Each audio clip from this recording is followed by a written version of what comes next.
Os benefícios são muitos, especialmente num país como o Brasil, né? Porque nós temos ainda incontáveis regiões que nós não temos uma boa cobertura, sem contar a cobertura durante deslocamentos, né? Que não é uma realidade em países menores ou que tem uma cobertura maior. Então imagina só que você está indo do município A para o município B, hoje nós ficamos grande parte do tempo sem esse sinal. E aí o que acontece é que o smartphone, quando ele não encontrar uma torre, ele vai chavear para essa conexão D2D, que você mencionou, que é o Direct to Device. Então, esses satélites suborbitais, eles funcionam como uma extensão das torres. Então, virtualmente, a pessoa nunca fica sem sinal.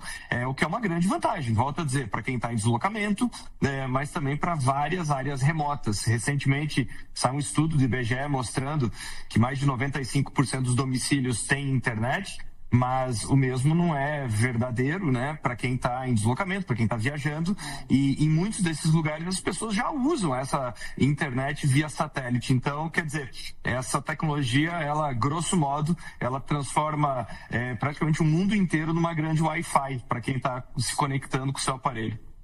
E não tem como, né, a gente não pensar no Elon Musk, porque no primeiro momento essa medida beneficia a Starlink, né? Agora, outras empresas também devem explorar e disputar esse mercado brasileiro, que você lembrou bem, tem um grande potencial. A gente aqui nos grandes centros urbanos se acostuma ali a ter essa conexão, né? Mas é um país continental, em muitas áreas essa ainda não é a realidade mesmo. Exato, sem dúvida, beneficia a Starlink, porque basicamente hoje é a única empresa no mundo que tem essa capacidade, essa capilaridade, né? E por uma série de fatores. Primeiro, a verticalização nos lançamentos, ela tem toda a cadeia, né? Então, a SpaceX, ela constrói os foguetes, ela faz os lançamentos, ela tem os satélites, ela oferece o serviço, mas aqui tem um lembrete importante, que assim como o que aconteceu nos Estados Unidos e no Chile, o serviço não vai ser oferecido diretamente pela Starlink. Então, ela oferece a sua estrutura e conecta com as operadoras que as pessoas já utilizam. Então, esse é o modelo que foi adotado nesses países, e é por isso que esse anúncio, né, é tão importante, porque ele estabelece as regras. Por que eu estou falando isso? Porque para quem tem a Starlink residencial ou empresarial, a pessoa recebe lá um aparelho diretamente da Starlink e tem um contrato com a Starlink. Aqui vai ser uma extensão do serviço provido pelas operadoras, e até por isso que aí entram alguns questionamentos sobre a monetização. O que nós já vimos nesses outros países foi o seguinte: no começo é oferecido como um benefício, né? Ou seja, a partir de agora o sinal não cai mais, né? E depois, num segundo momento, isso é monetizado. Por que eu estou falando isso? Porque parece que nós estamos falando aqui, agora tem sinal em absolutamente qualquer lugar, oferecido pelas operadoras, e num primeiro momento já está incluso nos planos. É bom demais para ser verdade. E é isso mesmo, porque o que acontece é o seguinte: por exemplo, nos Estados Unidos, começou com um pacote de SMS. Então, quer dizer, o sinal não cai nunca, mas a única coisa que a pessoa consegue fazer é mandar mensagem. No Chile também foi assim. E num segundo momento, eles começam a oferecer pacotes de dados que são consumidos quando acontece a conexão por satélite, e aí a pessoa contrata isso separadamente. Porque, lembrando, essa operação, ela é diferente, né? Então, você está oferecendo ali, de fato, um serviço plus, né? Você está levando algo a mais. Tá, isso é uma exigência da Anatel, né? Que essas empresas de satélite, elas operem sempre em parceria com a operadora de telefonia. No fim das contas, a sua leitura é que isso é bom para o setor? É bom ou ruim para a população? É extraordinário, porque hoje nós temos já muitos países que têm essa tecnologia. Aqui no Brasil ela vinha sendo testada desde 2024, então agora nós chegamos no ponto da definição técnica, definição de como é que o mercado vai operar.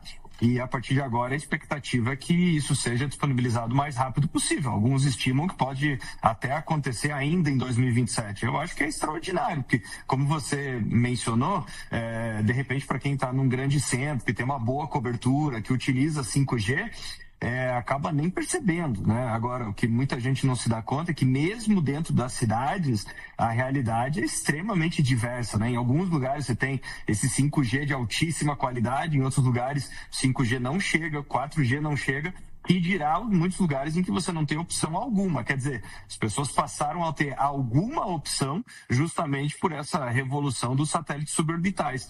E a Starlink hoje praticamente é a única empresa que oferece isso, mas a China vem investindo pesadamente e não por acaso, algum tempo atrás, também foi feita a regulamentação para atrair outros competidores, como o caso dos provedores chineses, né? Então, tudo caminha para ser a próxima geração de telecomunicações. Algum tempo atrás nós vimos um vídeo até do próprio Elon Musk fazendo uma chamada em alta qualidade durante um voo. Então hoje nós já temos companhias aéreas que contratam esse serviço e ele estava lá no meio de um voo fazendo uma reunião.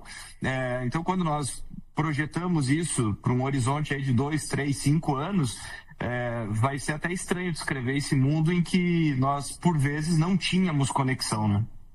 Exatamente, deve ser uma mudança, daqui a pouco isso vai ser normal, né? Vai ser estranho pensar no mundo sem isso. Agora, Arthur, você mencionou, né, que em outros lugares que já passaram por esse processo, o serviço começou com mensagem de texto, com alerta de emergência. Aqui no Brasil, com que prazos palpáveis a gente pode trabalhar e a expectativa para ter chamada de voz, para ter internet completa via satélite por celular? Eu seria um pouco mais prudente. Eu acredito que nós iremos nessa mesma jornada, né? Então, no começo, envio de mensagem, capacidade de contactar resgate, esse tipo de serviço emergencial. Imagine só, isso já é algo incrível, né? Hoje, se uma pessoa tem um problema no seu carro e está num lugar que não tem cobertura, que não tem nada, é um perigo, é um risco, enfim. Então, isso já é bastante interessante. Agora, para pacotes de dados mais robustos, eu apostaria em 2028, no universo entre 2028 e 2030, e vale lembrar, numa primeira fase, as operadoras vão ofertar isso para a pessoa poder degustar, então, pacotes pequenos que provavelmente vão acabar com alguma velocidade, ou seja, não vai ser nada como você vai poder assistir streaming ou poder nos acompanhar aqui ao vivo no YouTube usando o sinal de satélite. Isso vai demandar um certo investimento por parte das pessoas e das empresas. Mas vale lembrar que, pegando aí um comparativo com esses países, esses pacotes também não ficaram assustadoramente caros. É claro que nós não temos essa informação nesse momento, não sabemos como é que isso vai ser precificado no Brasil, se vai ser um pacote para poucos, mas a tendência é que não seja, né? Esses serviços, faz muito mais sentido do ponto de vista de quem está vendendo quando você capilariza, democratiza, muita gente consegue usar. Foi o que aconteceu nesses países, sabe? Foi um adicional, mas nada muito fora da realidade. Ô Arthur, para fechar, olhando para frente, essa tecnologia ela pode tornar obsoletas as torres de celular, ou o satélite pode aproveitar essa estrutura de alguma forma e elas vão conviver? Natália, eu acho que nós temos um comparativo aqui que podemos fazer, que é o seguinte: quando chegou 4G, muita gente se questionou se aquilo ali era o fim da banda larga, né, da chamada banda larga. Que chegava por fibra. E o que aconteceu na prática não foi bem isso, né? Então as pessoas elas podem hoje compartilhar, rotear a sua internet do 4G e do 5G, mas todo mundo que tenta fazer isso sabe que a realidade não é tão perfeita assim. Então o sinal tem lá suas oscilações, nem sempre você tem aquela velocidade plenamente disponível. Então por que eu estou falando isso? Porque me parece que essas tecnologias, elas, sim, algumas pessoas vão acabar tomando decisões, então do tipo, só vai ter a internet por satélite, outras vão continuar só usando o 5G, mas a tendência é que seja algo complementar, ou seja, quando a pessoa quer o auge da velocidade, o auge da qualidade, ela vai ter a sua banda larga, assim como ela tem hoje e usa por Wi-Fi. Quando ela está em deslocamento, vai usar o 5G. E nesse caso, ela vai poder ter quase a qualidade do 5G, só que absolutamente sem interrupção, o que é um ganho gigantesco. Mesmo que a velocidade seja menor, que os preços sejam maiores, é melhor ter essa opção do que não ter opção alguma, como é a nossa realidade hoje. Só para fechar, algumas pessoas já usam hoje em regiões como Mato Grosso do Sul, norte do Brasil, muitas pessoas, por exemplo, tem o plano móvel da Starlink, em que eles carregam ali uma pequena antena, alguns chegam a usar bateria, outros conectam no seu carro, justamente para ter alguma opção. Então, isso é um pequeno demonstrativo do quanto que tenho certeza que isso vai ter um potencial gigantesco no Brasil. Arthur Igreja, especialista em tecnologia e inovação, muito obrigada pela conversa ao vivo aqui nessa manhã do Real Time.